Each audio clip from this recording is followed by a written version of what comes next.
ধূমপান এবং মদ্যপান স্বাস্থ্যের পক্ষে ক্ষতিকর। আমার নাম সুমিত চৌধুরী। আমি পেশায় একজন বালুরঘাট থানার ভারপ্রাপ্ত সিনিয়র ইন্সপেক্টর। কিন্তু এখন আমি দাঁড়িয়ে আছি বাগবাজারের একটি ভাঙাচোরা পুরনো দিনের বাড়ির সামনে। আমি কেন এই বাড়ির সামনে দাঁড়িয়ে আছি সেটা বাড়ির ভেতর ঢুকলেই আপনারা বুঝতে পারবেন। বাড়িটা পুরনো দিনের, দুতলা বাড়ি, কিন্তু দেখে মনে হয় অনেক দিন বাড়ির কোনো কাজ করানো হয়নি। কারণ বাড়ির চারদিকের দেওয়ালে গর্ত হয়ে চোখলা উঠে ইট দেখা যাচ্ছে। দুতলাতে 4টি বড় বড় পুরনো দিনের জানলা, যার মধ্যে একটি মাত্র খোলা, বাকিগুলো বন্ধ। দেখে মনে হচ্ছে শুধু ওই একটি জানলাই ব্যবহার হয়, বাকিগুলো খোলার প্রয়োজন হয় না।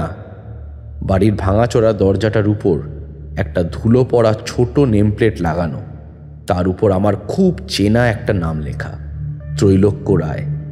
নামের নিচে ছোট করে লেখা প্রাইভেট ইনভেস্টিগেটর। এই নামটা দেখে কত পুরনো স্মৃতি মনে পড়ে যাচ্ছে। ত্রৈলোক্যর সাথে আমার প্রথম পরিচয় কলেজে। প্রথম দিকে সেরকম ভালোভাবে বন্ধুত্ব হয়নি। যতটুকু একই ক্লাসে পড়লে সবার সাথে হয়, ওর সাথেও ততটুকুই ছিল। কিন্তু একদিন কলেজে ক্লাস না থাকায় একটা ফাঁকা ঘরে বসে আছি। হঠাৎ ত্রৈলোক্য দড়াম করে দরজা খুলে ভেতরে এসে বলল, এই তো ভালোই হলো তুই একা আছিস, এখন চল তো দেখি আমার সাথে এক্ষুনি। আমি অবাক হয়ে বললাম, কোথায় যাব? বেশি প্রশ্ন করিস না, চল বলছি। এই বলে হিড় হিড় করে টেনে নিয়ে গিয়ে কলেজের বাইরে বেরোলো। তারপর কলেজের পাশে একটা কমপ্লেক্সে নিয়ে এলো। সেখানে গিয়ে দেখলাম একটা ফ্ল্যাটের সামনে অনেক লোক জড়ো হয়েছে, সাথে পুলিশের গাড়ি এবং অনেক পুলিশ। ত্রৈলোক্য আমাকে সেই দিকেই নিয়ে যেতে লাগলো, আর আমি যেতে যেতে প্রশ্ন করলাম, এই আমরা ওই দিকে কেন যাচ্ছি ভাই? ওখানে একটা খুন হয়েছে, আমরা সেটাই দেখতে যাচ্ছি। আমি ভয় পেয়ে জোরে ওর হাত থেকে আমার হাত ছাড়িয়ে নিয়ে বললাম, খুন হয়েছে মানে? হ্যাঁ, সেটাই দেখতে যাচ্ছি। আমরা কেন দেখতে যাচ্ছি? তুই যা ভাই, আমি যাব না।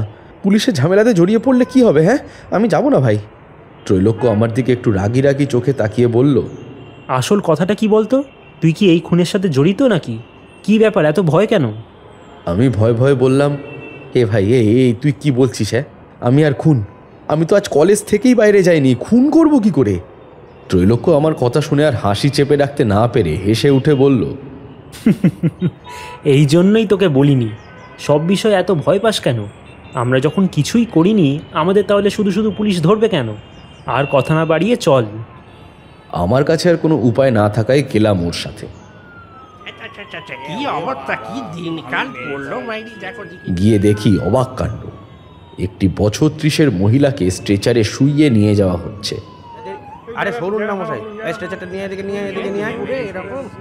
দেখে বুঝলাম খুনটা তার, মানে ওনারই হয়েছে। কিন্তু অবাক ব্যাপার হলো, তার কোথাও কোনো রক্ত বা ক্ষতচিহ্ন কিচ্ছু নেই।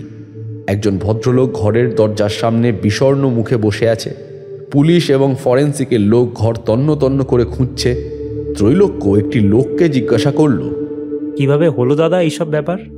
লোকটি উত্তর দিল, দেখুন, কিভাবে হলো সেটা তো আমরা কেউ জানি না। এনাদের বাড়ির কাজের লোক বিকেলে বাসন মাজতে এসে অনেক ডাকাডাকি করেও কেউ যখন দরজা খুলল না, তখন সে ফ্ল্যাটের সবাইকে ডেকে আনলো। তারপর দরজা ভাঙা হলে দেখা গেল মহিলা মেঝেতে উপুর হয়ে পড়ে আছে, হাতটা দরজার দিকে করে। তারপর তার বরকে অফিসে খবর দেওয়া হলো, তারপর পুলিশ এলো। ব্যাস, ওইটুকুই আমাদের সবার জানা। তাহলে আগে খুনটা হয়েছে, তারপর সে কোনোভাবে... লোকটির কথা শুনে ত্রৈলোক্য নিজের মনেই দেখি কি বিড়বিড় করে চলেছে। ওর হাতটা একবার ঝাঁকিয়ে দিয়ে বললাম, কিরে, কি ভাবছিস? ভাবছি খুনটা হলো কি করে। চল তো দেখি, বাড়ির পেছনের দিকটা একটু ঘুরে আসি। ত্রৈলোক্য বাড়ির পিছনে গিয়ে নিচু হয়ে ঝুঁকে কি যেন খুঁজতে লাগলো। কিছুক্ষণ খোঁজার পর হঠাৎ দাঁড়িয়ে উঠে ঘরের জানলাটা একটু দেখে নিয়ে বলল, চল বাড়ি যাই, যা দেখার আমি দেখে নিয়েছি। আমি অবাক হয়ে প্রশ্ন করলাম, কি দেখলি? দেখলাম যে ওনার মৃত্যু কিভাবে হয়েছে। কিভাবে? প্রাণঘাতী কোনো গ্যাসের কারণে। কোনো গ্যাসের কারণে যে মৃত্যু হয়েছে তুই সেটা বুঝলি কি করে? গলা টিপে তো খুন করতে পারে। না, যদি গলা টিপে খুন করতো তাহলে গলায় আঙুলের ছাপ স্পষ্ট দেখা যেত, কিন্তু সেটা তো ছিল না। আচ্ছা, আচ্ছা, তোর কথা অনুযায়ী যদি ধরেও নেওয়া হয় যে খুনটা কোনো গ্যাসের দ্বারা হয়েছে, তাহলে গ্যাসটা দিল কিভাবে? ত্রৈলোক্য আমার দিকে তাকিয়ে বলল, তুইও তো জানলা দিয়ে ঘরের মধ্যে দেখছিলিস। ঘরে কি কি ছিল মনে আছে? হ্যাঁ, ওই রকম যেরকম সবার বেডরুমে জিনিস থাকে সেরকম। যেমন ধর তোর খাট, ড্রেসিং টেবিল, আলমারি, সিলিং ফ্যান, দেওয়ালে বড় বউয়ের বাঁধানো ছবি আর একটা এসি, যেটা এখনো চলছিল।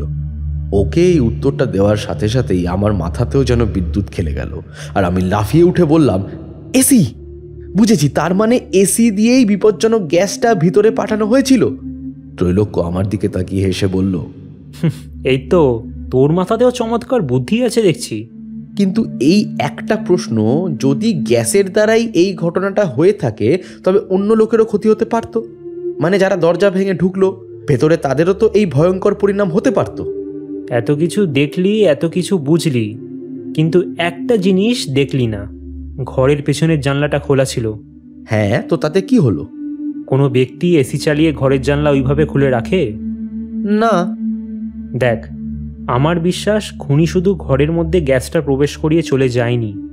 প্রথমে সে ঘরের মেন দরজা বন্ধ করেছে বাইরে থেকে, তারপর অপেক্ষা করেছে ঘরের পিছনে মহিলাটির ভবলীলা সাঙ্গ না হওয়া অবধি। আমার অনুমান মহিলাটি 3-4 মিনিটের মধ্যেই মৃত্যুর কোলে ঢলে পড়ে, আর তারপরই খুনি জানলাটা খুলে দিয়ে চলে যায়। মহিলাটির মৃত্যুর কিছু ঘন্টা পরে লোকজন টের পায়, দরজা ভাঙে, ততক্ষণে যত গ্যাস ছিল সবই বাইরে বেরিয়ে গেছে। কিন্তু কি এমন ক্ষতিকর গ্যাস যে এত কম সময়ের মধ্যে মৃত্যু হলো? খুব সম্ভবত কার্বন মনোঅক্সাইড বা HCN।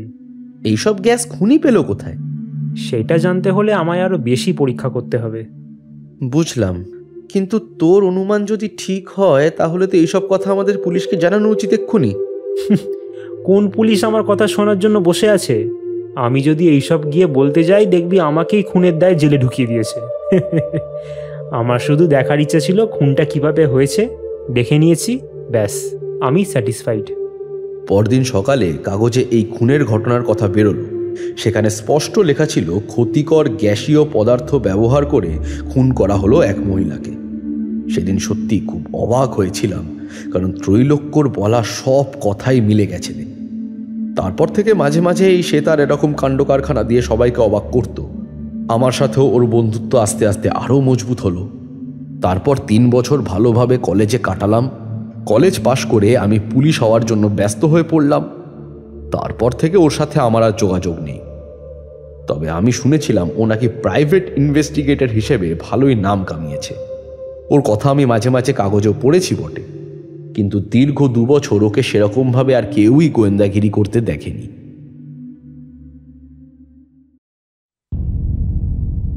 দেশ এন্টারটেনমেন্ট ভেঞ্চার্সের নিবেদন গল্প স্বল্প অরিজিনালস।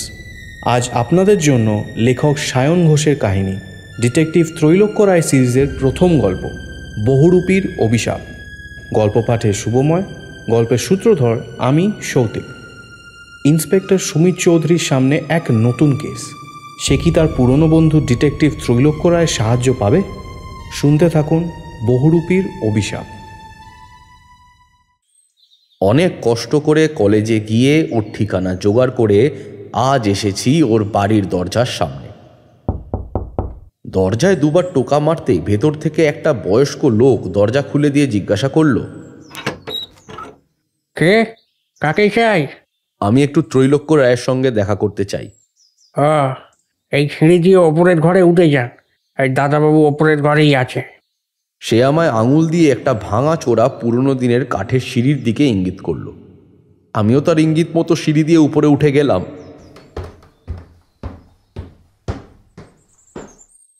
উপরে উঠে একটা ঘরে ঢুকলাম।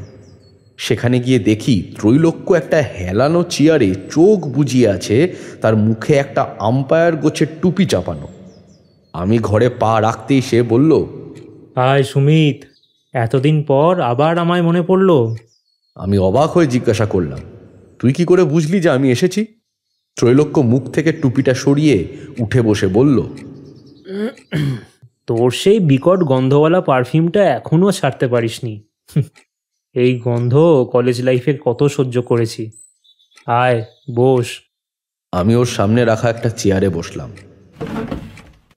কেমন আছিস? আমার কথা ছাড়, তুই বল, তুই এত কেন টেনশনে রয়েছিস? আমি আবার অবাক হয়ে বললাম, তুই কি করে বুঝলি? ত্রৈলোক্য একটু মুচকি হেসে বলল, তুই আমার সাথে কথা বললেও তোর মাথায় যে অন্য কিছু চলছে সেইটা তোর চোখ দেখলেই বোঝা যায়। এবং এই কনকনে ঠান্ডায় তোর কপালে ঘাম দেখা দিয়েছে যে।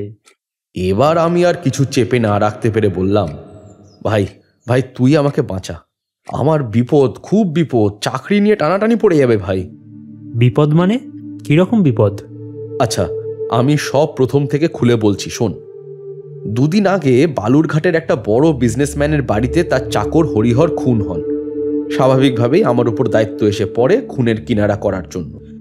কিন্তু দুদিন ধরে সমস্ত রকম ইনভেস্টিগেশন করেও আমি কোনো কিনারা করতে না পারায় কাল কমিশনার আমায় ফোন করে আমাকে সাসপেন্ড করবে বলছে।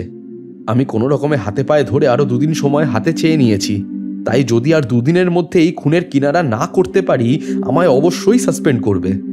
আমি শুনেছি ওই বিজনেসম্যান কমিশনারের খুব ভালো বন্ধু। ভাই এবার বুঝলি তো আমার অবস্থা, প্লিজ ভাই আমাকে বাঁচা। ত্রৈলোক্য একটু চুপ করে থেকে বলল, সুমিত, দেখ, তোকে সাহায্য করতে পারলে আমি খুশিই হতাম, কিন্তু এইসব কাজ 2 বছর হলো ছেড়ে দিয়েছি। আমি এখন আর এইসব কাজ করি না। আমি পারবো না রে তোকে সাহায্য করতে, তুই ফিরে যা। আমি হতাশ হয়ে বললাম, হ্যাঁ, এতদিন কোনো খোঁজ খবর না নিয়ে হঠাৎ তোর কাছে নিজের কাজের জন্য এসে পড়েছি বলে আমায় স্বার্থপর ভাবিস না। তুই বিশ্বাস কর, আমি এখানে আসার আগে অনেকবার ভেবেছি, নিজের সঙ্গে লড়াই পর্যন্ত করেছি, কিন্তু শেষে গিয়ে মনে হয়েছে কেউ হেল্প না করলেও ত্রৈলোক্য নিশ্চয়ই আমাকে হেল্প করবে। তাই আজ সেই আশা নিয়েই এসেছিলাম তোর কাছে। ত্রৈলোক্য আমার কথা শুনতে শুনতে ঘর থেকে বাইরে বেরিয়ে গেল। আমিও হতাশ হয়ে উঠে পড়লাম। ঘর থেকে বেরিয়ে এসে সিঁড়ি দিয়ে সবে নিচে নেমেছি, পিছন থেকে একটা চেনা গলা শুনতে পেলাম। ইন্সপেক্টর সুমিত চৌধুরী। পেছনে ঘুরে দেখি ত্রৈলোক্য সিঁড়ির উপরে একটা কালো ট্র্যাকস্যুট, একটা গোল গলা কালো গেঞ্জি এবং গায়ে একটা বাদামি রঙের হাঁটু অবধি ওয়েস্টকোট চাপিয়ে পকেটে হাত ঢুকিয়ে দাঁড়িয়ে আছে। সে সিঁড়ি দিয়ে নামতে নামতে বলল, ত্রৈলোক্য রায় তার বন্ধুর জন্য বনবাস ছেড়ে আবার এই গোয়েন্দাগিরির জগতে অবতীর্ণ হতে চলেছে। চিন্তা করিস না, তোর চাকরি তো আমি নিশ্চয়ই বাঁচাবো, তার সাথে সাথে আমিও ফিরবো আমার পুরনো জীবনে। ওর কথা শেষ হলে আমি পিছনে ঘুরে দেখি ত্রৈলোক্যদের বাড়ির সেই বয়স্ক লোকটা আমার পিছনে এসে দাঁড়িয়েছে। তার চোখে জল। সে এগিয়ে গিয়ে ত্রৈলোক্যর মাথায় হাত বোলাতে বোলাতে বলল, আমি কতদিন ঠাকুরের কাছে প্রার্থনা করেছি এই দিনের জন্য। তুমি আবার কাজে ফিরবে এই আশা নিয়ে আমি প্রতিদিন ঠাকুরের কাছে ধূপ জ্বালাতাম। আজ আমার সেই ধূপ জ্বালানো সার্থক হয়েছে বাবা। কিন্তু দাদাবাবু, আবার যদি সেই বদমাইশটা আসে তাহলে? ত্রৈলোক্য তার হাত ধরে বলল, বিষ্টু জেঠু, তুমি চিন্তা করো না, এইবারে ত্রৈলোক্য আগের ত্রৈলোক্যর থেকে অনেক আলাদা। আর হ্যাঁ, আমি 2 দিনের মধ্যেই ফিরে আসব, ততদিন সাবধানে থেকো। চল সুমিত, এবার বেরোই। ত্রৈলোক্য আর আমি ওর বাড়ি থেকে বেরিয়ে আমার জিপে উঠলাম। আমাদের গন্তব্য বালুরঘাটের মজুমদার বাড়ি। আমি আর ত্রৈলোক্য যখন মজুমদার বাড়ির সামনে এসে দাঁড়ালাম, তখন সূর্য পশ্চিম দিকে ঢলে পড়েছে। বড় বড় বিজনেসম্যানের বাড়ি যেরকম হয়, এই বাড়িটাও ঠিক সেরকমই। বাড়ির সামনে বড় একটা বাগান, সামনে একটা লোহার মস্ত বড় গেট। বাগান দিয়ে হেঁটে পৌঁছাতে হয় বাড়ির প্রধান দরজার সামনে। আমরা দরজার সামনে পৌঁছাতে বাড়ির একটা চাকর এগিয়ে এসে বলল, কর্তামশাই উপরে নিজের ঘরে আসেন। তোমাদের কর্তাকে গিয়ে বলো আমি দেখা করতে চাই। চাকর উপরে খবর দিতে গেলে আমি আর ত্রৈলোক্য একটা সোফায় বসলাম। ত্রৈলোক্য জিজ্ঞাসা করল, সুমিত, এই বাড়ির মালিকের কিসের ব্যবসা? কাঠের ব্যবসা। এ বাড়ির মালিক বঙ্কিম মজুমদার কলকাতা সহ আরও বড় বড় 3টে শহরে তার এই কাঠের ব্যবসা দিয়ে ভালোই লাভ কামাচ্ছেন। এই বাড়ি, এই বিশাল ধনদৌলত, তারপরেই বালুরঘাট শহরে এরকম প্রতিপত্তি, সবই ওর ব্যবসার ফল। ওনার ছেলে মেয়ে কয়টি? 2টি ছেলে। তাদের সাথে সম্পর্ক কেমন? খুব একটা ভালো না। বাবার সাথে 2 ছেলের মধ্যে ঠিক কারোরই পটে না আর কি। কথা বলতে বলতে চাকর এসে বলল, কর্তামশাই আপনাদের উপরে ডাকলেন। সিঁড়ি দিয়ে উপরে উঠে ডান দিকের 3 নম্বর ঘরে গেলাম। এই ঘরে আমি এই দুদিনে অনেকবার আসা যাওয়া করেছি। ঘরটা খুব ভালোভাবে গোছানো। ঘরের দক্ষিণ দিকে বড় একটা জানলা। ঘরের দেওয়ালে বঙ্কিমবাবুর জীবনের কিছু ভালো মুহূর্তের এবং কিছু ফ্যামিলি ফটো লাগানো। একটা পুরো দেওয়াল জুড়ে বুকশেলফ, তার মধ্যে অনেক বই এবং বঙ্কিমবাবুর পাওয়া অনেক মেডেল আর অ্যাওয়ার্ড রাখা। তাছাড়া ঘরে একটা সিঙ্গেল বেড এবং একটি আরাম কেদারা রয়েছে। বঙ্কিমবাবু আরাম কেদারাতে বসে আমাদের জন্য অপেক্ষা করছিলেন। আমরা ঘরে ঢুকতেই বঙ্কিমবাবু আমার দিকে তাকিয়ে একটু গম্ভীর হয়ে বললেন, কি ব্যাপার অফিসার, আপনি আবার কেন? দুদিনে তো আমার হরিহরের খুনের কোনো কিনারা আপনি করতে পারলেন না, আবার কেন এসেছেন? আপনি কি আপনাদের কমিশনারের ফোন পাননি? আমি ওনাকে কিছু একটা বলতে যাব, ঠিক তখনই ত্রৈলোক্য আমাকে থামিয়ে দিয়ে নিজে বলল, নমস্কার বঙ্কিমবাবু, আমার নাম ত্রৈলোক্য রায়। আপনার বন্ধু কমিশনার সাহেব আমাকে আজ থেকে এই কেসের দায়িত্ব দিয়েছেন। সুমিতবাবু আমার সাথে এসেছেন আমায় অ্যাসিস্ট করতে। আমি বুঝতে পারছি আপনি খুব শোকাহত, কিন্তু আমি কথা দিচ্ছি খুব তাড়াতাড়ি আপনার চাকরের খুনের কিনারা আমি করে দেব। আপনাকে শুধু এখন কিছু প্রশ্নের উত্তর দিতে হবে। বঙ্কিমবাবু আমার দিক থেকে চোখ সরিয়ে ত্রৈলোক্যর দিকে তাকালো, তারপর শান্তভাবে বলল, বসুন আপনারা। আমি আর ত্রৈলোক্য ওনার সামনে রাখা দুটো চেয়ারে বসলাম। উনি বললেন, বলুন, এবার কি জানতে চান আপনি? ত্রৈলোক্য প্রশ্ন করা শুরু করলো, আপনার এইসব অ্যাওয়ার্ড এবং মেডেল সবগুলোই কি ব্যবসার জন্য পাওয়া? বঙ্কিমবাবু আবার একটু গম্ভীর হয়ে বললেন, এই প্রশ্নের উত্তর কি আপনাকে এই কেস সলভে কোনো সাহায্য করবে? ত্রৈলোক্য একটু হেসে বলল, না, তা নয়। সত্যি বলতে এত মেডেল দেখে আমার একটু কিউরিওসিটি হচ্ছে, এগুলো কিসের সেটাই জানার। ঠিক আছে, আপনার অসুবিধা থাকলে আপনি নাই বলতে পারেন। না, অসুবিধা নেই। এগুলো আমার সব নাটক থেকে পাওয়া। আমি কম বয়সে নাটক করতাম তো, নাট্যরাজ্য নামক একটা গ্রুপে। এগুলো সব সেখানে বিভিন্ন প্রতিযোগিতা থেকে পাওয়া। বাহ, খুব সুন্দর তো। আচ্ছা, আপনার বাড়িতে এখন কে কে আছেন? আমার স্ত্রী গত হয়েছেন 20 বছর আগে। এখন বাড়িতে আমি আর আমার 2 ছেলে, মণিশঙ্কর এবং ফণিশঙ্কর। আমার পিএ নীল সরকার। তাছাড়া আছে আমার 3টে চাকর। একজন হলো শিবু, যাকে আপনারা এক্ষুনি দেখলেন। আর একজন মালি আছে, ওর নাম ডামরু। আর শিলা নামক একজন রাঁধুনি আছেন। ব্যাস, বাড়ির লোক বলতে এই কজন। আর ছিল আমার হরিহর, আমার সবচেয়ে পছন্দের মানুষ এই বাড়িতে। আপনার ছেলেদের সাথে আপনার সম্পর্ক কেমন? খুব খারাপ। আমার বড় ছেলে মণিশঙ্কর সারাদিন একটা মেয়েকে নিয়ে রেড লাইট এরিয়াতে পড়ে থাকে, আর ফণিশঙ্কর একটা জুয়ারি। এদের শোধরানোর জন্য আমার 2টো ফ্যাক্টরির দায়িত্ব এদের দিই, কিন্তু এরা সেখানে গিয়ে শোধরানোর মতো দূরের কথা, দুজনে টাকা চুরি করে একজন জুয়া খেলে আর একজন ওই মেয়েটার পিছনে উড়িয়ে দেয়। এই খবর শোনার পর আমি ওদের কোম্পানি থেকে বার করে দিয়েছি। এখন ওদের আমি মাসে মাসে ভাতা দিই, সেটা দিয়েই ওরা এখন বেলেল্লাপনা করে বেড়ায় আর আমার মৃত্যুর কামনা করে এই বিশাল সম্পত্তির লোভে। বেশ, আপনার 2 ছেলের কথাই তো শুনলাম, কিন্তু আপনার 3য় ছেলের কথা তো আপনি কিছু বললেন না। বঙ্কিমবাবু এবং আমি দুজনেই খুব বেশি অবাক হয়েছি হঠাৎ করে ত্রৈলোক্যের এই অবাঞ্ছিত প্রশ্নে। আমি বলে উঠলাম, স্যার, আপনার বোধহয় কোথাও ভুল হচ্ছে। ওনার 3টে নয়, 2টো ছেলে। ত্রৈলোক্য চেয়ার থেকে উঠে গিয়ে বঙ্কিমবাবুর পিছনে টাঙানো তাদের ফ্যামিলি ফটোর সামনে দাঁড়িয়ে বলল, না, আমি ভুল করছি না। ওনার 2টো নয়, 3টে ছেলে। এই ছবিটাও সেই কথাই বলছে। এই ছবিতে উনি এবং ওনার স্ত্রী চেয়ারে বসে আছেন। ডান পাশে এবং বাঁ পাশে একটি ছেলে, সম্ভবত এই দুজনের মধ্যে মণিশঙ্কর এবং ফণিশঙ্কর। কিন্তু ওনাদের মাঝখানে ওনার 2জন ছেলের কাঁধে হাত দিয়ে দাঁড়িয়ে আছেন আরও একটি ছেলে। এইটি সম্ভবত ওনার 3 নম্বর সন্তান। কি বঙ্কিমবাবু, আমি ঠিক বলছি তো? বঙ্কিমবাবু মাথা তুলে বললেন, হ্যাঁ ত্রৈলোক্যবাবু, ঠিকই বলছেন। ওটা আমার 3য় সন্তান, বিষ্ণু শঙ্কর। ও আমাকে 18 বছর হলো ছেড়ে চলে গেছে। কেন চলে গেল? ওর ছিল আমার মতো অভিনয়ের শখ, কিন্তু আমি কিছুতেই চাইতাম না যে ও অভিনয়, নাটক এইসব করুক। এই নিয়েই একদিন আমার সাথে খুব ঝগড়া হলো ওর।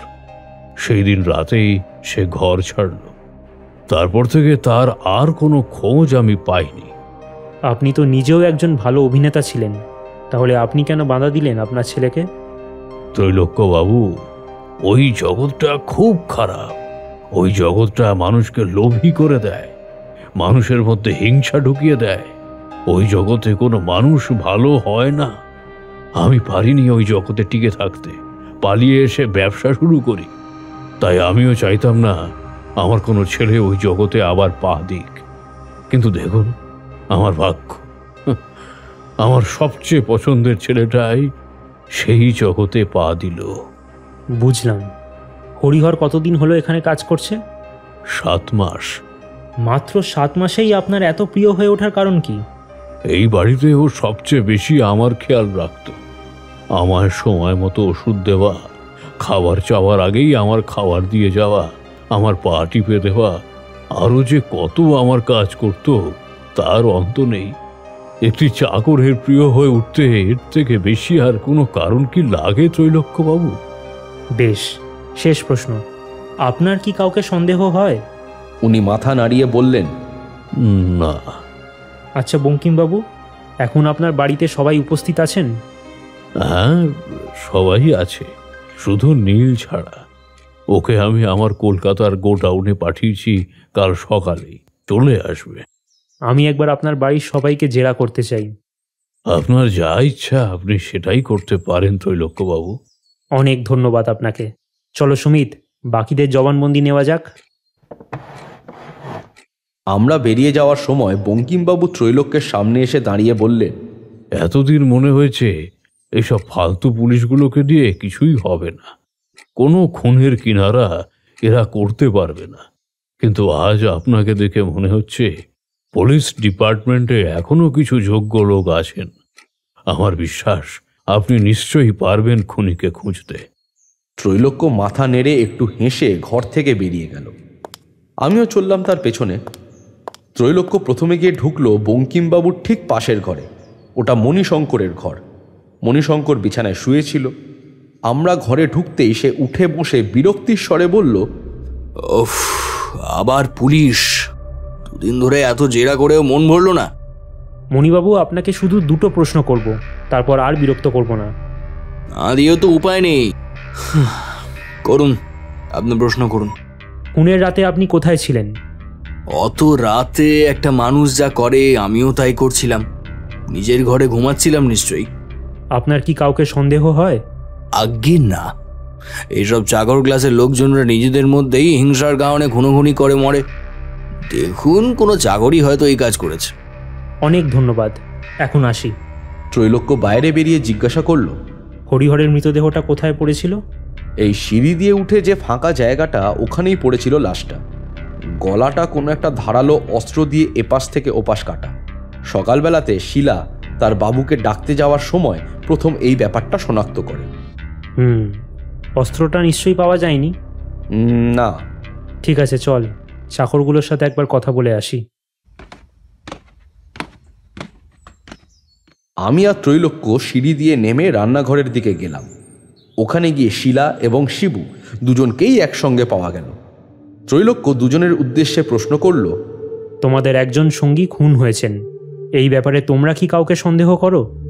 না, মানে আমরা কাউকে সন্দেহ করি না, কিন্তু উনি যে আমাদের ঠিক সঙ্গী ছিলেন সেটাও তো ঠিক বলা যায় না। শিবু শিলাকে একটা ধমক দিয়ে চুপ করিয়ে দিয়ে বলল, চুপ কর। না, আসলে ও তো আমাদের সঙ্গী ছিল, এটা ঠিক, কিন্তু বাবু ওর একটু বেশি চোখে হারাতেন। তার উপর দেখেন না, আমাদের সবার জন্য নিচে 2টো ঘর বরাদ্দ আছে, কিন্তু বাবু ওকে ওনার পাশের ঘরে শুতে দিয়েছিল। তাই আমরা ওকে আর কি আমাদের সঙ্গী বলে বিবেচনা করি। কি করে বলুন তো স্যার? খুনের দিন রাতে কোথায় ছিলে? নিজের ঘরে ঘুমাচ্ছিলাম স্যার। এবার শিলার দিকে তাকিয়ে প্রশ্ন করল, তুমি তো লাশটা প্রথম দেখো, তাই না? হ্যাঁ। লাশের আশেপাশে কি কোনো ধারালো অস্ত্র দেখেছিলে? শিলা মাথা নেড়ে জানালো, না স্যার, আমি দেখিনি। এবার ত্রৈলোক্য আমার দিকে তাকিয়ে বলল, চল একবার মালিটার সাথে কথা বলে আসি। আমরা রান্নাঘর থেকে বেরিয়ে বসার ঘর টপকে দরজা দিয়ে বেরোনোর আগেই আমাদের সামনে এসে দাঁড়ালো ফণীশঙ্কর। সে আমার দিকে তাকিয়ে বলল, উফ, আবার আপনি এসেছেন? আর কত আমাদের জ্বালাবেন বলুন তো? একটা চাকর মরেছে, তার জন্য আবার এত কিছু? দেখুন, আপনাদের বাড়িতে একজন খুন হয়েছেন, তাই তার কিনারা যতক্ষণ না হচ্ছে ততক্ষণ তো আমাদের একটু সহ্য করতেই হবে। আমার পাশ থেকে ত্রৈলোক্য বলল, নমস্কার ফণীশঙ্কর বাবু, আমার নাম ত্রৈলোক্য রায়। আমি এই কেসের নতুন ইনচার্জ। আপনাকে কিছু প্রশ্ন করতে চাই। ফণীশঙ্কর বিরক্তির স্বরে বলল, দূর রাখুন তো আপনার নতুন ইনচার্জ, আমি কাউকে কোনো উত্তর দিতে পারবো না। ত্রৈলোক্য শান্তভাবে বলল, ফণীবাবু, আমি বুঝতে পারছি আপনি খুবই বিরক্ত হচ্ছেন, সেটাই স্বাভাবিক। কিন্তু দেখুন, এটা তো আমাদের কাজ, তাই আমাদের করতেই হবে। এই শুনুন, আপনি আপনার কাজ নিজের ঘরে গিয়ে দেখান যান। আমি আপনার কোনো প্রশ্নের উত্তর দিতে পারবো না। আপনার মতো পুলিশ না আমি রোজ একটা করে কিনতে পারি, ঠিক আছে? মাথা থাকে জানো। এই কথা শুনে ত্রৈলোক্য রাগে ফেটে পড়ল। হঠাৎ করে জ্যাকেটের পকেট থেকে একটা বন্দুক বার করে সোজা ফণীশঙ্করের কপালে ঠেকালো। জামার কলারটা ধরে বলল, আমি এমনিতে খুব শান্ত লোক, কিন্তু রেগে গেলে আমি মহাকাল। এখন বন্দুকটা শুধু কপালে ঠেকিয়েছি, বেশি বার বাড়লে না ট্রিগারটা টেনে দেবো। তারপর ওপরে গিয়ে প্রতিদিন আমার মতো একটা করে পুলিশ অফিসার কিনবেন। তাই দ্বিতীয়বার আমার ধৈর্যের পরীক্ষা নেওয়ার চেষ্টা করবেন না। যেটা জিজ্ঞেস করছি সেইটা বলুন। এরম একটা অপ্রত্যাশিত ঘটনার সামনাসামনি হয়ে ফণীশঙ্কর হকচকিয়ে গিয়ে বলল, মানে সেইভাবে আমি বলতে চাইনি। উত্তর কেন দেবো না? আমি নিশ্চয়ই দেবো। আমি শুধু বলতে চাইছিলাম যে... ব্যাস, ঠিক আছে। আপনি কি বলতে চাইছেন সেইটা জেনে আমার কোনো কাজ নেই। আমি যেটা জিজ্ঞাসা করছি সেইটা বলুন। খুনের দিন রাত্রে আপনি কোথায় ছিলেন? বাড়িতে ছিলাম না স্যার, আমি একটা ক্লাবে ছিলাম। কোন ক্লাব? এই তো আমাদের লোকালে একটা ক্লাব আছে, ওই রয়্যাল সোসাইটি, সেখানেই। সেখানে কি করছিলেন?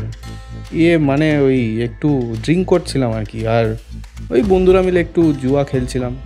আপনি কি প্রতিদিন সেখানে যান? হ্যাঁ, মাঝে মাঝেই যাই। ফিরলেন কখন? সকালবেলা, সময়টা ঠিক খেয়াল নেই। এসে কি দেখলেন? এসে দেখলাম বাড়িতে লোকজন ভর্তি, পুলিশ এসেছে। তখনই আমি জানতে পারলাম যে হরিহর খুন হয়েছে। এই বিষয়ে কি আপনার কাউকে সন্দেহ হয়? না, সেই রকম কেউ তো নেই, তবে মনে হয় চাকরের মধ্যেই কেউ করেছে হয়তো। ঠিক আছে, এখন আপনি আসতে পারেন, পরে দরকার হলে আবার ডাকবো। ফণীশঙ্কর চলে যেতে আমি বললাম, ত্রৈলোক্য, এই লোকটা মোটেও সুবিধের মনে হচ্ছে না। আগেরবার আমিও যখন জেরা করেছি তখনও এই রকমই অসভ্যতামি করেছিল। ত্রৈলোক্য একটু মুচকি হেসে বলল, ফুটো বাতেলা ছাড়া আর কিছুই করার সাহস নেই ওর। চল, মালিটার সাথে কথা বলে আসি। বাইরে বেরিয়ে দেখি মালি নেই। ভেতর থেকে শিবুকে ডেকে জিজ্ঞাসা করাতে ও বলল, ডামরুদা বোধহয় কিছু কিনতে দোকানে গেছে, কখন আসবে জানি না। চল সুমিত, অপেক্ষা করে লাভ নেই। এখন তোর কোয়ার্টারে ফিরি। কাল সকালে ডামরু এবং নীলবাবু দুজনের সঙ্গেই কথা বলা যাবে।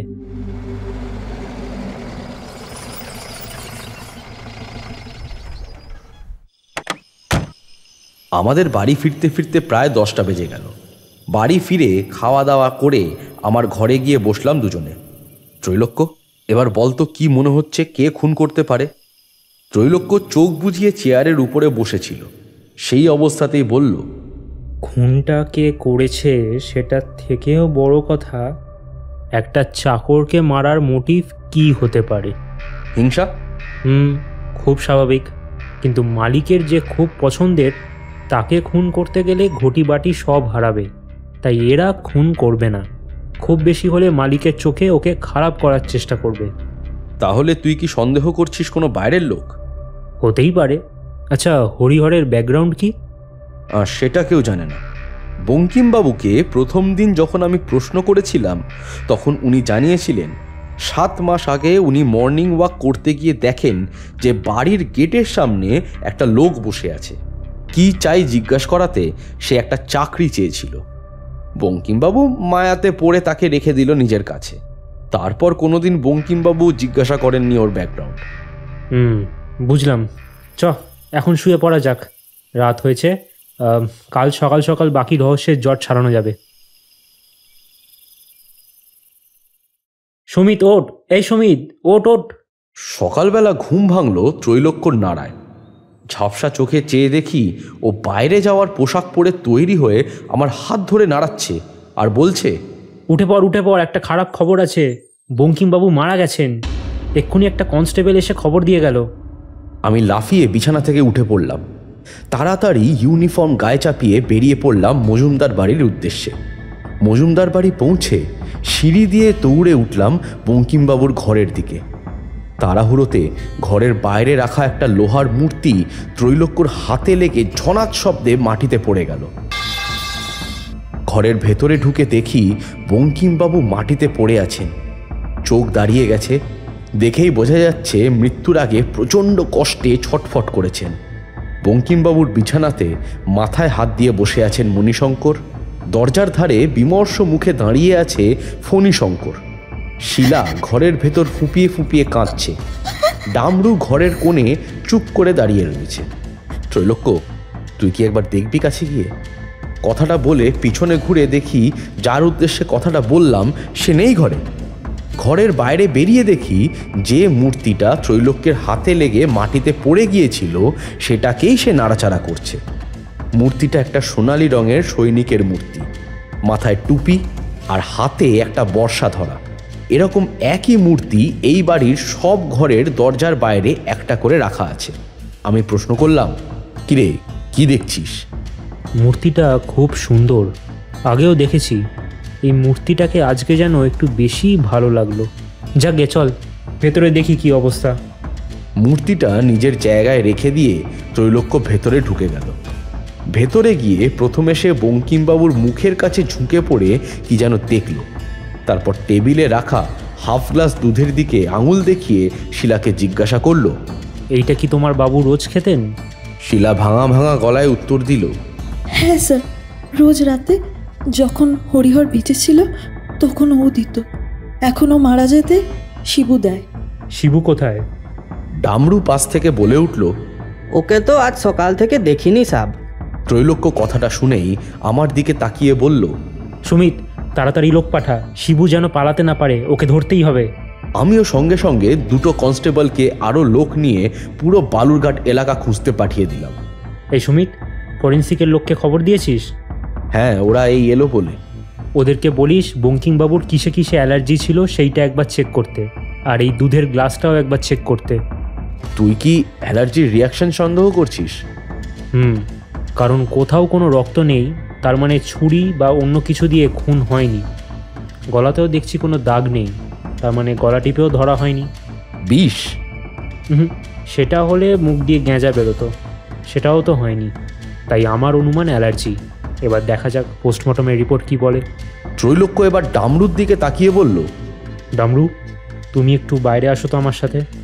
ডামরু জি সাব বলে আমার আর ত্রৈলোক্যর পেছনে বাইরে এলো। বাইরে এসে ত্রৈলোক্য প্রশ্ন করল, প্রথম দিন যখন এসেছিলাম তোমার সাথে কথা বলা হয়নি। প্রথমে তোমার সতীর্থ খুন হলো, আর আজ তোমাদের বাবু। এদের খুনের জন্য কি তুমি কাউকে সন্দেহ করো? না সাব, সন্দেহ করি না, কিন্তু হরিহরের সঙ্গে এই শিবু আর শিলার সম্পর্ক খুব একটা ভালো ছিল না। হরিহরকে বাবু খুব ভালোবাসতো, বলা ভালো চোখে হারাতো, বেশি বেশি মাইনেও দিত। সেটা কোনোদিনও ওদের সহ্য হতো না। ওরা সারাক্ষণ কিছু না কিছুভাবে ওকে বাবুর চোখে ছোট করবার চেষ্টা করত। তোমাদের বাবু ওকে সবচেয়ে বেশি মাইনে কেন দিত? কেন দেবেন না বলুন তো? 7 মাস আগে বাবুর একটা ছোট হার্ট অ্যাটাক হয়। তারপর থেকে বাবুর শরীর আস্তে আস্তে ভাঙতে শুরু করলো। কিন্তু এই হরিহর এসে বাবুকে তার সেবা করে সুস্থ করে তুলল। তাই জন্যই বাবু ওকে সবচেয়ে বেশি ভালোবাসত। তোমার সাথে হরিহরের কীরকম সম্পর্ক ছিল? খুব ভালো সাব, ও লোকটা খুবই ভালো ছিল সাব। আমার ছেলে যখন বিমার হয়েছিল ও তখন পুরো দেওয়ার খরচ নিজে দিয়েছিল সাব। বেশ, বুঝলাম। আচ্ছা, কালকে তোমাদের বাড়িতে কোনো অস্বাভাবিক কিছু লক্ষ্য করেছো? মানে ধরো ওই তোমার বাবুর সাথে কোনো ঝামেলা বা কথা কাটাকাটি? কথা কাটাকাটি হামেশাই বাবুর হতো তার 2 ছেলের সঙ্গে। সেটা এই বাড়িতে কোনো অস্বাভাবিক কিছু নয়। তবে কাল কিছু হয়নি, কিন্তু প্রতিবার কিছু খারাপ হলেই আমি বাবুকে বলতে শুনেছি, সব বহুরূপীর অভিশাপ, সব বহুরূপীর অভিশাপ। ত্রৈলোক্য অবাক হয়ে প্রশ্ন করলো, বহুরূপীর অভিশাপ? এইটা কেমন রহস্য? এই বাড়িতে কি কোনো বহুরূপী এসেছিল? না সাব, আমি তো এই বাড়িতে 20 বছর কাজ করছি, আমি তো কখনো দেখিনি। ডামরুর সাথে কথা বলতে বলতে দেখি সিঁড়ি দিয়ে হন্তদন্ত হয়ে উঠে আসছেন নীল সরকার। আমি ওনার সামনে দাঁড়িয়ে বললাম, নমস্কার নীলবাবু, কলকাতা থেকে ফিরছেন? উনি আমায় দেখে একটু চমকে উঠে বললেন, হ্যাঁ হ্যাঁ হ্যাঁ, কলকাতা। কিন্তু এসেই যে এরকম একটা ঘটনা শুনতে হবে সেটা আমি ভাবতেই পারিনি, জানেন। মানে আমি এখনো বিশ্বাস করে উঠতে পারছি না যে বঙ্কিম স্যার আমাদের মধ্যে আর নেই। আমি ত্রৈলোক্যর দিকে আঙুল দেখিয়ে বললাম, ইনি হলেন ত্রৈলোক্য রায়, ইনি এই কেসের নতুন ইনচার্জ। ইনি আপনাকে কিছু প্রশ্ন করতে চান। নীলবাবু সম্ভ্রান্তভাবে বললেন, হ্যাঁ ঠিক আছে, বেশ, চলুন আমার ঘরেই চলুন, ওখানে বসে যা প্রশ্ন করার আমায় করবেন। নীলবাবু আমাদেরকে ওনার ঘরে নিয়ে গেল। ঘরের মধ্যে বিশেষ কিছুই নেই, একটা বিছানা, একটা আলমারি আর একটা টেবিল, যেটায় বেশ কয়েকটা বই রাখা এবং একটা টেবিল ল্যাম্প রাখা। ত্রৈলোক্য সেই বইগুলির মধ্যে থেকে একটা হাতে তুলে নিয়ে দেখতে দেখতে প্রশ্ন করল, নীলবাবু, যেদিন হরিহর খুন হয় সেদিন রাত্রে আপনি কোথায় ছিলেন? দেখুন, আমি তো ঘরেই ঘুমোচ্ছিলাম। সকালে ওই শিলার চেঁচামেচিতে আমার ঘুম ভেঙে গেল, আর তারপরেই উঠে দেখি ওই এক বীভৎস ব্যাপার। হরিহর লোকটা কেমন ছিল? হরিহর? ওর মতো ভালো চাকর পাওয়া সত্যিই মুশকিল। আপনি এই বাড়িতে কতদিন আছেন? তা ধরুন ওই বছর 5 হবে। আপনি কল্যাণ সমাদ্দারের নাটক পড়তে খুব ভালোবাসেন, তাই না? নীলবাবু একটু হকচকিয়ে গিয়ে বললেন, হ্যাঁ হ্যাঁ, মানে ওই আর কি, ওনার লেখা নাটক আমার খুবই ভালো লাগে। সে তো বইগুলো দেখেই বুঝতে পারছি। সবকটা বইয়ের সূচিপত্রে ওনার লেখা নাটকের নামের ওপর লাল কালি দিয়ে মার্ক করা। ওনার লেখা আমায় খুব মোটিভেট করে। আচ্ছা নীলবাবু, আপনি কোনোদিন বঙ্কিমবাবুর সাথে তার ছেলেদের কোনো ঝামেলা বা কথা কাটাকাটি শুনেছেন? আমি কেন, এই বাড়ির সবাই শুনেছে। এই তো 2 দিন আগের কথা, মানে ওই ধরুন যেদিন হরিহর খুন হয়, সেদিন রাতেও তো মণিবাবুর সঙ্গে স্যারের বিশাল ঝামেলা টাকা পয়সা নিয়ে। খুব চেঁচামেচি হয়েছিল সেদিন ওই বাবা আর ছেলের মধ্যে। 2 ছেলেই বাপকে খুন করার হুমকি অবধি দিত স্যার। কথা বলতে বলতে হঠাৎ একটা কনস্টেবল হাঁপাতে হাঁপাতে ঘরে ঢুকে আমার দিকে তাকিয়ে বলল, স্যার স্যার, এক্ষুনি একবার চাকলার জঙ্গলে চলুন, ওখানে শিবুর লাশ পাওয়া গেছে। আমি আর ত্রৈলোক্য দৌড়ে গেলাম আমাদের গাড়ির দিকে। গাড়ি যখন চাকলার জঙ্গলে এসে পৌঁছালো, তখন ওখানে প্রায় 20-25 জন লোক লাশটাকে ঘিরে দাঁড়িয়ে রয়েছে।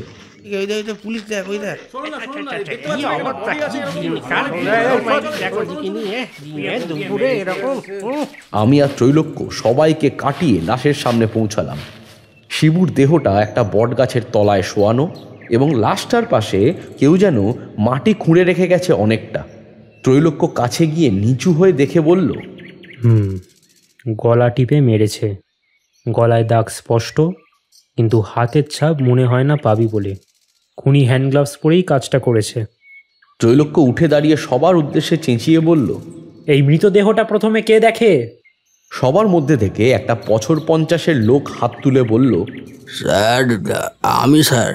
ত্রৈলোক্য তার দিকে এগিয়ে গিয়ে জিজ্ঞাসা করল, কখন দেখলেন? মোটামুটি ভোর রাতে স্যার। অত রাতে আপনি কোথা থেকে ফিরছিলেন? আমি স্যার নাইটে সিকিউরিটি গার্ডের চাকরি করি, কিন্তু কাল রাতে আমার শরীরটা খারাপ হওয়ায় আমি মালিককে বলে বেরিয়ে আসি। তাড়াতাড়ি বাড়ি পৌঁছাতে পারবো বলে এই জঙ্গলের রাস্তাটা ধরি। তারপর আমি দূর থেকে দেখতে পাই এই বট গাছের তলায় কেউ একটা কোদাল দিয়ে মাটি খুঁড়ছে। আমার হাতে থাকা আলুটা ওইদিকে মেরে কেউ ওখানে বলতেই ঝড়ের গতিতে পালিয়ে গেল স্যার।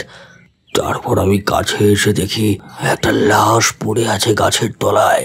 তারপর আমি সব লোকদের ডেকে আনি, আর তারপর পুলিশ এলো সকালে। আপনি কি কারুর মুখ দেখেছেন? না স্যার, মুখ তো রুমাল দিয়ে বাঁধা ছিল, আর অত অন্ধকারে বেশি দেখতেও পাইনি। আর তো কিছু জানি না স্যার। ঠিক আছে, আপনি যান। এই সুমিত, হরিহরের দেহটা কি সৎকার হয়ে গেছে? না, ওর তো কোনো রিলেটিভসকে চিনি না, বা আদৌ আছে কি না তাই জানি না, তাই আমরা কাউকেই দিতে পারিনি। বঙ্কিমবাবু চেয়েছিলেন সৎকার করার জন্য, কিন্তু নিয়ম অনুযায়ী আমি তো ওনার হাতে তুলে দিতে পারি না, তাই কাউকেই দেওয়া হয়নি। তাই দেহটা এখনও আমাদের বালুরঘাট হাসপাতালের মর্গেই আছে। সুমিত, আমি একটু হরিহরের দেহটা দেখতে চাই। তুই হাসপাতালে একবার ফোন করে বলে দে, আর তুই তোর গাড়ির চাবিটা আমায় দে। আমি ওখান থেকে একবার কলকাতায় যাব, কিছু খবর নেওয়ার আছে। একা কেন যাবি? আমিও যাচ্ছি তোর সাথে। তোর যাওয়ার কোনো প্রয়োজন নেই, তুই এখানে থেকে সব সামলা। আর কাল সকালের মধ্যে যেন বঙ্কিমবাবু আর শিবুর পোস্টমর্টমের রিপোর্টটা যেন চলে আসে। আচ্ছা, এই বঙ্কিমবাবুর দেহ কি বালুরঘাট হাসপাতালেই যাবে? হ্যাঁ, ওখানেই যাবে। বেশ, আমি আসলাম। আর শোন, মজুমদার বাড়িতে বলে দিস যতদিন না এই কেসের কোনো কিনারা হয় ততদিন যেন কেউ এই শহর ছেড়ে বাইরে না যায়।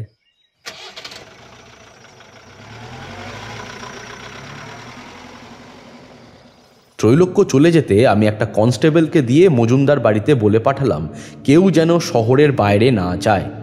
তারপর আমি ফিরে এলাম আমার কোয়ার্টারে। সারাদিন কিচ্ছু খাওয়া হয়নি, তাই ঠিক করলাম আজ আর বেরোবো না। কাল ত্রৈলোক্য ফিরলে তখনই বেরোবো। সেই মতো বাকি দিনটা বাড়িতেই থাকলাম। রাত 2টোর সময় হঠাৎ আমার ফোন বেজে উঠল। ঘুম চোখে ফোন ধরে হ্যালো বলতেই ফোনের ওপার থেকে ত্রৈলোক্যের গলা ভেসে এলো। সুমিত, কাল এই রহস্যের মুদ্রণ সমাপয় করে ফেলবো। তুই কাল সকাল 11টায় সবাইকে মজুমদার বাড়ির বসার ঘরে জড়ো কর। আমি ডিরেক্ট ওখানেই আসবো। আমি কিছু প্রশ্ন করার আগেই ত্রৈলোক্য আমার মুখের উপর ফোনটা কেটে দিল। ঘুম ভেঙে উঠে দেখি একটা কনস্টেবল আমার জন্য বঙ্কিমবাবু এবং শিবুর পোস্টমর্টেম রিপোর্ট নিয়ে এসেছে। বঙ্কিমবাবুর পোস্টমর্টেম রিপোর্ট দেখে আমি সত্যি খুব অবাক হয়ে গেলাম। দেখলাম ত্রৈলোক্য যা যা বলেছিল সব মিলে গিয়েছে। বঙ্কিমবাবু অ্যালার্জির কারণেই মারা গিয়েছেন এবং শেষ খাওয়া দুধটাই তার কাল হয়ে দাঁড়িয়েছে। ত্রৈলোক্যের কথা মতো আমি 11টার সময় সবাইকে জড়ো করে মজুমদারবাবুর বসার ঘরে গিয়ে বসলাম। ত্রৈলোক্য নিজেও 11টার আগেই চলে এসেছে বসার ঘরে। ত্রৈলোক্য বসেছে দরজার দিকে মুখ করে একটা সিঙ্গেল সোফাতে। তার উল্টো দিকে একটা লম্বা সোফাতে বসে আছেন মণিবাবু আর ফণিবাবু। ত্রৈলোক্যর ডান দিকে বসে আছি আমি, বাঁ দিকে বসে আছেন নীলবাবু। বাড়ির চাকররা মণিবাবুর পিছনে দাঁড়িয়ে আছে এবং সারা ঘরে 5-6টা পুলিশ কনস্টেবল।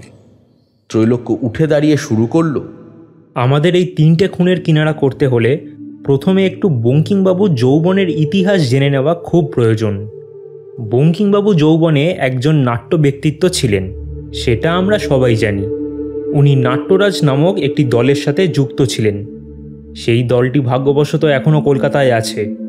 আমি কাল কলকাতায় গিয়ে সেই দলের ম্যানেজারের সাথে দেখা করি এবং সেখানে গিয়ে জানতে পারি বঙ্কিমবাবু ওই দলে যোগ দেবার আগে আরও একটি দলের সাথে যুক্ত ছিলেন, যার নাম বহুরূপী। সেই দল কল্যাণ সমাদ্দারের সুইসাইডের জন্য বন্ধ হয়ে যায়। এখানে বলে রাখা ভালো, কল্যাণ সমাদ্দার ছিলেন একাধারে অসাধারণ নাট্য ব্যক্তিত্ব, লেখক এবং পরিচালক। তার লেখা বই আমি ওই নীলবাবুর ঘরে দেখেছি। তারপর আমি অনেক কষ্ট করে কল্যাণবাবুর ঠিকানা জোগাড় করে চলে যাই তার বাড়ি। সেখানে গিয়ে তার স্ত্রীর কাছ থেকে জানতে পারি আরও কিছু ঘটনা। জানলাম যে কল্যাণবাবু ছিলেন ওই বহুরূপী দলের প্রাণ। তার ওপরই নির্ভর করে সব নাটক করা হতো এবং স্বাভাবিকভাবেই বেশিরভাগ নাটকেই সে হতো হিরো। সেটা ওই দলের অনেকেই সহ্য করতে পারত না। সবচেয়ে বেশি হিংসা করতেন বঙ্কিমবাবু।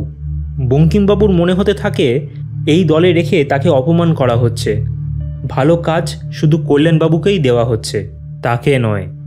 তাই সে প্ল্যান করে কল্যাণবাবুর নামে দলের টাকা চুরি করার বদনাম দিল এবং কল্যাণবাবুকে সার্চ করানো হলো। তারই পাঞ্জাবি পকেট থেকে টাকার বান্ডিল পাওয়া গেল। দল তাকে পুলিশের হাতে তুলে দিল না বটে, কিন্তু তাকে দল থেকে সবার সামনে অপমান করে বার করে দেওয়া হলো। অপমানের জ্বালা সইতে না পেরে সেদিন রাত্রেই নাটকের মঞ্চের ওপর দাঁড়িয়ে কল্যাণবাবু গলায় দড়ি দিল।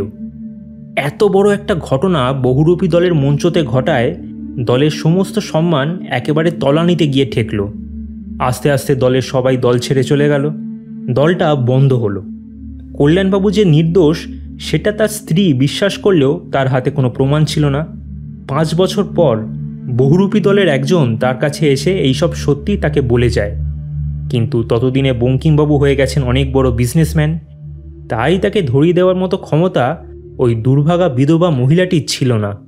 ফণিবাবু মাঝখান থেকে হঠাৎ উত্তেজিত কণ্ঠে বলে উঠল, এই যে এইসব গালগপ্প শুনে আমরা কি করব? আমাদের বাবাকে কে খুন করেছে আপনি সেটা বলুন আগে। ত্রৈলোক্য ওর দিকে তাকিয়ে শান্তভাবে বলল, ফণিবাবু, আপনি কিন্তু আবার আমার ধৈর্যের পরীক্ষা নিচ্ছেন। এবার ফণিবাবু একটু শান্ত হয়ে মাথা নিচু করে বললেন, না মানে আমি শুধু জানতে চাইছিলাম, এর থেকে বেশি কিছু না। ত্রৈলোক্য ওর দিক থেকে চোখ সরিয়ে সবার উদ্দেশ্যে আবার বলতে শুরু করল, বেশ, ফণিবাবু যখন এত উৎসাহর সঙ্গে জানতে চাইছেন খুনি কে, তাহলে এবার আমি পাস্ট থেকে প্রেজেন্টে ফিরে আসি। এই ঘরে উপস্থিত আমরা সবাই জানি যে মণিবাবুর সাথেও দুদিন আগে বঙ্কিমবাবুর টাকা নিয়ে ঝামেলা হয় এবং তাকে মণিবাবু খুনের হুমকিও দেন।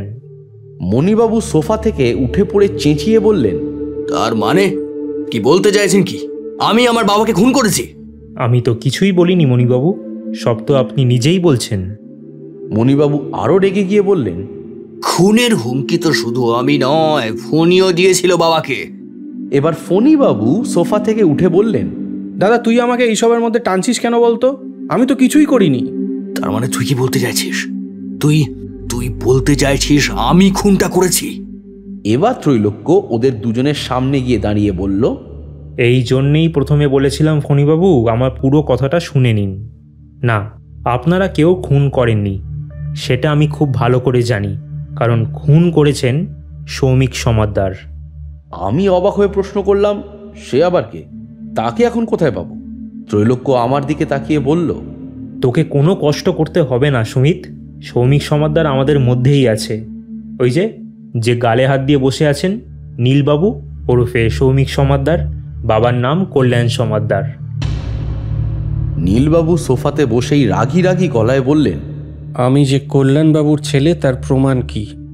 আমি আপনার মায়ের সাথে কথা বলতে গিয়ে আপনাদের ঘরে আপনার এবং আপনার মায়ের একসাথে একটা ছবি পেয়েছি। সৌমিকবাবু, এই যে সেই ছবি। ত্রৈলোক্য তার পকেট থেকে একটা ছবি বার করে টেবিলে রাখল। সেখানে কল্যাণবাবুর স্ত্রীর কাঁধে হাত দিয়ে দাঁড়িয়ে রয়েছে নীলবাবু ওরফে সৌমিক সমাদ্দার। ঠিক আছে, আমি মেনে নিলাম আমি সৌমিক সমাদ্দার, কিন্তু আমি যে বঙ্কিমবাবুর খুন করেছি সেটার প্রমাণটা কি? না, খুনটা আপনি নিজে হাতে করেননি, করিয়েছিলেন শিবুর হাত দিয়ে। আপনি আসলে একটা মাস্টার প্ল্যান করেছিলেন। শিবুকে টাকার লোভ দেখিয়ে বঙ্কিমবাবুর দুধের মধ্যে পাউডার মিশিয়ে দিলেন, এবং আপনি আগে থেকেই জানতেন বঙ্কিমবাবুর পাউডারে মারাত্মক অ্যালার্জি আছে, তাই মাত্রাতিরিক্ত পাউডার তাকে মৃত্যুর দিকে ঠেলে দেবে। আমার অনুমান শিবুর সাথে আপনার কথা হয়েছিল কাজ হয়ে গেলে চাকলার জঙ্গলে এসে টাকা নিয়ে পালিয়ে যাওয়ার, কিন্তু বেচারা বুঝতে পারেনি আপনি মনে মনে অন্য প্ল্যান করেছেন। আপনি শিবুকে ওখানে গলা টিপে খুন করলেন এবং আপনার প্ল্যান ছিল ওকে খুন করে ওর লাশটা মাটির তলায় পুঁতে দেওয়া, যাতে পুলিশ সন্দেহ করে শিবু বঙ্কিমবাবুকে খুন করে পালিয়ে গেছে। কিন্তু এদিকে আপনি যদি শিবুকে মেরে ফেলেন তাহলে শিবুকে কোনোদিনও পুলিশ খুঁজে পাবে না, তাই কোনোদিনও এই কেসটাও সলভ হবে না। কিন্তু আপনার এই মাস্টার প্ল্যানে বাধা হয়ে দাঁড়ালো সেই দিনের ওই জঙ্গল দিয়ে ফেরা একজন ভদ্রলোক। সে আপনাকে দেখে ফেললো জঙ্গলের মধ্যে, আর আপনিও ধরা পড়ে যাওয়ার ভয়ে লাশ ফেলে পালালেন। সৌমিকবাবু একটু মুচকি হেসে বললেন, এইসব যে এতক্ষণ ধরে গল্প বলে গেলেন আমার নামে, এর কি আদৌ কোনো প্রমাণ আপনার কাছে আছে? হ্যাঁ, এটা আপনি ঠিকই বলেছেন, আমার কাছে এই খুনের কোনো প্রমাণ নেই, কিন্তু হরিহরকে যে আপনিই খুন করেছেন তার প্রমাণ আমার কাছে আছে মিস্টার সমাদ্দার। আপনি 5 বছর ধরে বঙ্কিমবাবুকে মারার প্ল্যান করেছেন এবং সঠিক সময়ের অপেক্ষা করেছেন। 5 বছর পর আপনি যখন দেখলেন আস্তে আস্তে বঙ্কিমবাবুর সাথে তার ছেলেদের ঝামেলা হচ্ছে, চরমে পৌঁছেছে, ছেলেরা বাবাকে খুনের হুমকি অবধি দিচ্ছে, তখন আপনার মনে হলো এটাই সঠিক সময়, কারণ এখন খুন করলে স্বাভাবিকভাবেই ছেলেদের ওপর প্রথম সন্দেহ যাবে পুলিশের, আর যদি ছেলেরা বেঁচেও যায় তাহলে যে চাকরকে দিয়ে আপনি কাজটা করাবেন তাকে আপনি মেরে পুঁতে দেবেন, তাই পুলিশ কোনোদিনও তাকে খুঁজেও পাবে না, আর আপনাকে পুলিশ কখনো সন্দেহ করবে না যে আপনি খুনটা করেছেন।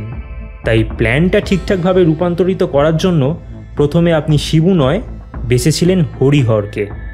আমার বিশ্বাস হরিহরকে আপনি ওর খুনের দিন রাতেই টাকার লোভ দেখিয়ে কাজটা করতে বলেন, কিন্তু উল্টে ও রাজি না হওয়ায় আপনাকে ভয় দেখায় বঙ্কিমবাবুকে সব সত্যি জানিয়ে দেবে এই বলে। তাই আপনি তাকে সেই রাত্রেই খুন করলেন ওর মুখ বন্ধ করার জন্য। এবার সৌমিকবাবু রাগে ফেটে পড়ে বললেন, এর থেকেও তো প্রমাণ হয় না যে আমি খুনটা করেছি। খুন করলেও তো একটা অস্ত্র থাকবে, সেটা কি আপনার কাছে আছে? ত্রৈলোক্য হঠাৎ করে বাইরে রাখা সেই সৈনিক মূর্তিটার হাত থেকে বর্ষাটা খুলে নিয়ে ছুঁড়ে দিল সৌমিকবাবুর দিকে। সৌমিকবাবু সেটাকে কাটিয়ে নিয়ে সরে যেতেই সেটা গিয়ে গিঁথল একটা বন্ধ জানলার উপর। এই হলো আপনার অস্ত্র সৌমিকবাবু। এরম মূর্তি এই বাড়ির প্রত্যেকটা ঘরের সামনে একটি করে আছে। আপনি সেদিন হাতের সামনে কিছু না পেয়ে বঙ্কিমবাবুর ঘরের সামনে লাগানো এই মূর্তিটার হাত থেকে বর্ষা খুলে হরিহরকে খুন করেন। সুমিত, তোর হয়তো মনে আছে বঙ্কিমবাবু যেদিন খুন হন সেদিন আমি ওনার ঘরে ঢোকার সময় এই রকম একটা মূর্তি আমার হাত লেগে মাটিতে পড়ে যায়। সেই দিন এই মূর্তিটা তুলে রাখতে গিয়ে বর্ষার ওপরে একটা কালো ছোপ দেখতে পাই। একটু ভালো করে দেখেই আমি বুঝতে পারি ওটা কোনো সাধারণ কালো ছোপ নয়, পুরনো রক্তের দাগ। সব দিক দিয়ে বিবেচনা করলে দেখা যাবে হরিহরের মৃতদেহ যেখানে পড়েছিল সেখান থেকে বঙ্কিমবাবুর ঘরের সামনের মূর্তিটা মাত্র 1 হাত দূরে। তাই আমি অনুমান করলাম অস্ত্র এটাই। সুমিত, আশা করি ওটা ফরেন্সিকে দিলে ওখানে তুই সৌমিকবাবুর হাতের ছাপ এবং রক্তের দাগ দুই পাবি। সৌমিকবাবু এবার সোফা থেকে উঠে চেঁচিয়ে বলল, হ্যাঁ হ্যাঁ, আমি করেছি। এই 3টে খুন আমিই করেছি। ত্রৈলোক্যবাবু, আপনি মাত্র 15 বছর বয়সে আপনার বাবাকে গলায় দড়ি দিয়ে ঝুলতে দেখেছেন? দেখেননি। এই ঘরে উপস্থিত কেউ দেখেনি। আমি দেখেছি ত্রৈলোক্যবাবু, আমি দেখেছি। তাই যখন 5 বছর আগে জানতে পারলাম যে আমার বাবার মৃত্যুর জন্য এই বঙ্কিম মজুমদার দায়ী এবং তাকে ধরিয়ে দেবার কোনো উপায় নেই, তখন নিজেকে আর ঠিক রাখতে পারলাম না। এখানে এসে চাকরি নিলাম ওর কাছে আর মনে মনে প্ল্যান বানাতে শুরু করলাম ওকে কি করে খুন করা যায়। 5 বছর পর আমার কাছে একটা সুযোগ এলো ওকে খুন করার। ওর ছেলে ওকে খুনের হুমকি দিয়েছে, তাই এখন আমি খুন করলেও কেউ আমাকে সন্দেহ করবে না। কিন্তু ওই হরিহর আমার এতদিনের সমস্ত প্ল্যানের জল ঢেলে দিল। আমার কথায় রাজি না হওয়ায় তাই প্রথম ওকে সেদিনকে আমি খুন করলাম এবং আবার বসে রইলাম আর একটা সুযোগের অপেক্ষায়। পুলিশ যখন 2 দিনেও হরিহরের খুনের কোনো কিনারা করতে পারল না, প্রায় সব হাল ছেড়ে দিল, তখন আমি শিবুর সাথে প্ল্যান করলাম বঙ্কিম মজুমদারকে খুন করার। আমার প্ল্যান সাকসেসফুল হয়েও গেছিল, যদি সেদিন জঙ্গলে ওই লোকটা না আসতো।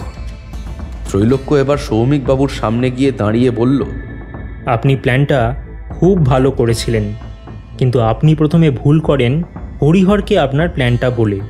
কারণ বঙ্কিমবাবুর 2টো ছেলে কুলাঙ্গার হলেও তার 3য় সন্তানটি ছিল এই বাড়ির রত্ন। সে নিজে হাতে তার বাবাকে মারবে, এ কি করে হয় বলুন? ঘরে থাকা সমস্ত লোক একসাথে অবাক হয়ে উঠে দাঁড়ালাম আমরা। আমি জিজ্ঞাসা করলাম, মানে হরিহর আসলে বঙ্কিমবাবুরই 3য় সন্তান বিষ্ণুশঙ্কর? বঙ্কিমবাবুর 3য় সন্তান এই বাড়ির সবার মন এবং শরীরের দিক থেকেও একটু আলাদা ছিল, কারণ তার ডান হাতের 5টা নয় 6টা আঙুল। সেইটা আমি প্রথম দিন বঙ্কিমবাবুদের ফ্যামিলি ফটোতে দেখেছি। এবং কাল আমি হরিহরের মৃতদেহ পরীক্ষা করার জন্য যখন মর্গে যাই তখন লক্ষ্য করি হরিহরেরও সেই ডান হাতে 6টা আঙুল। তখন আমার বেশি করে সন্দেহ হতে আমি ডিএনএ টেস্ট করাই বঙ্কিমবাবু এবং হরিহরের, আর সেটা স্বাভাবিকভাবেই মিলে যায়। আমার বিশ্বাস বাবার হার্ট অ্যাটাকের খবর পেয়ে 7 মাস আগে সে ছদ্মবেশে ছুটে আসে তার বাবার কাছে, কিন্তু বাবার চোখ কি এত সহজে এড়ানো যায়?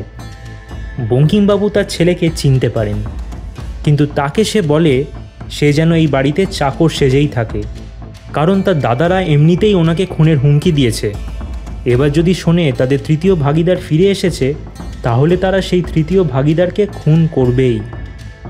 ত্রৈলোক্যর কথা শেষ হলে সৌমিকবাবুকে গ্রেফতার করে নিয়ে গিয়ে তুললাম পুলিশের জিপে। আমি আর ত্রৈলোক্য উঠলাম আমাদের গাড়িতে। যেতে যেতে আমি ত্রৈলোক্যকে প্রশ্ন করলাম, আচ্ছা ভাই, সব তো মিলল, কিন্তু ডামরুট বলা ওই বহুরূপীর অভিশাপের ব্যাপারে তো কিছু কিনারা হলো না। আমার বিশ্বাস বঙ্কিমবাবু শেষ জীবনে এসে প্রতিদিন অনুশোচনায় ভুগতেন ওই বহুরূপী দলের ঘটনাটার জন্য। তাই তিনি তার জীবনে কিছু খারাপ হলেই বলতেন সব বহুরূপীর অভিশাপ। ত্রৈলোক্যের কথা শেষ হতে না হতেই আমার ফোনে একটা ফোন এলো। ফোন ধরে হ্যালো বলতেই ওপাশ থেকে একটা মহিলা কণ্ঠ ভেসে এলো। শুনলাম ত্রৈলোক্য রায় নাকি আবার গোয়েন্দাগিরির জগতে পা রেখেছে। এবার কি ওনার সহকারী আপনি সুমিতবাবু? খুব তাড়াতাড়ি আপনার সাথে দেখা হবে আমার। তৈরি থাকবেন। আমি অবাক হয়ে দুবার হ্যালো হ্যালো কে বলছেন বলার পরেও কেউ সাড়া না দিয়ে ফোনটা কেটে দিল। ত্রৈলোক্য আমার দিকে সজাগ দৃষ্টিতে চেয়ে আছে।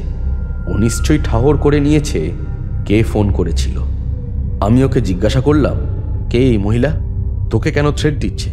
কেনই বা তুই এতদিন গোয়েন্দাগিরি করিসনি? ত্রৈলোক্য প্রশ্ন শুনে আমার দিক থেকে চোখ সরিয়ে গাড়ির বাইরে চোখ রাখল। আমি বুঝলাম সে আমাকে এখন কিচ্ছু বলতে চায় না। শুনছিলেন লেখক সায়ন ঘোষের কাহিনী বহুরূপীর অভিশাপ। ডিটেকটিভ ত্রৈলোক্য রায় ও জনৈক ভদ্রলোকের ভূমিকায় অঙ্কিত, গল্প পাঠে এবং ইন্সপেক্টর সুমিত চৌধুরী ও শিবুর ভূমিকায় শুভময়, বিষ্টু জেঠু ও নীলবাবু ওরফে সৌমিক সমাদ্দারের ভূমিকায় সম্বুদ্ধ, বঙ্কিম মজুমদারের ভূমিকায় পার্থ, মণিশঙ্কর ও সিকিউরিটি গার্ডের ভূমিকায় শুভঙ্কর, ফণীশঙ্কর ও দামরুর ভূমিকায় সৌতিক, শিলার ভূমিকায় সৌমশ্রী, অজানা মহিলার ভূমিকায় শারদিয়া, কনস্টেবলের ভূমিকায় Dipankar. Sound editing and designing, SFX, background music, পরিকল্পনা ও পরিচালনায় অঙ্কিত, মিক্স অ্যান্ড মাস্টারিং ও মোশন গ্রাফিক্স দেবদত্ত, পোস্টার ও publicity Deep GFX, social media promotion Amit. গল্প স্বল্প থিম সানি। গল্পটি যদি ভালো লেগে থাকে তাহলে ভিডিওটি লাইক, কমেন্ট, শেয়ার ও চ্যানেলটি সাবস্ক্রাইব করে পাশে থাকা বেল আইকনটি ক্লিক করে দেবেন রেগুলার আপডেটস পাওয়ার জন্য। আরও আপডেটস পেতে ও আমাদের সঙ্গে যোগাযোগ করতে চাইলে ডেসক্রিপশন বক্সে দেওয়া আমাদের ফেসবুক পেজ ও ইনস্টাগ্রাম পেজে ইনবক্স করতে পারেন। গল্প স্বল্পর পরবর্তী গল্প আসবে খুব শীঘ্রই শুধুমাত্র ডেজ এন্টারটেনমেন্ট ভেঞ্চার্সের ইউটিউব চ্যানেলে।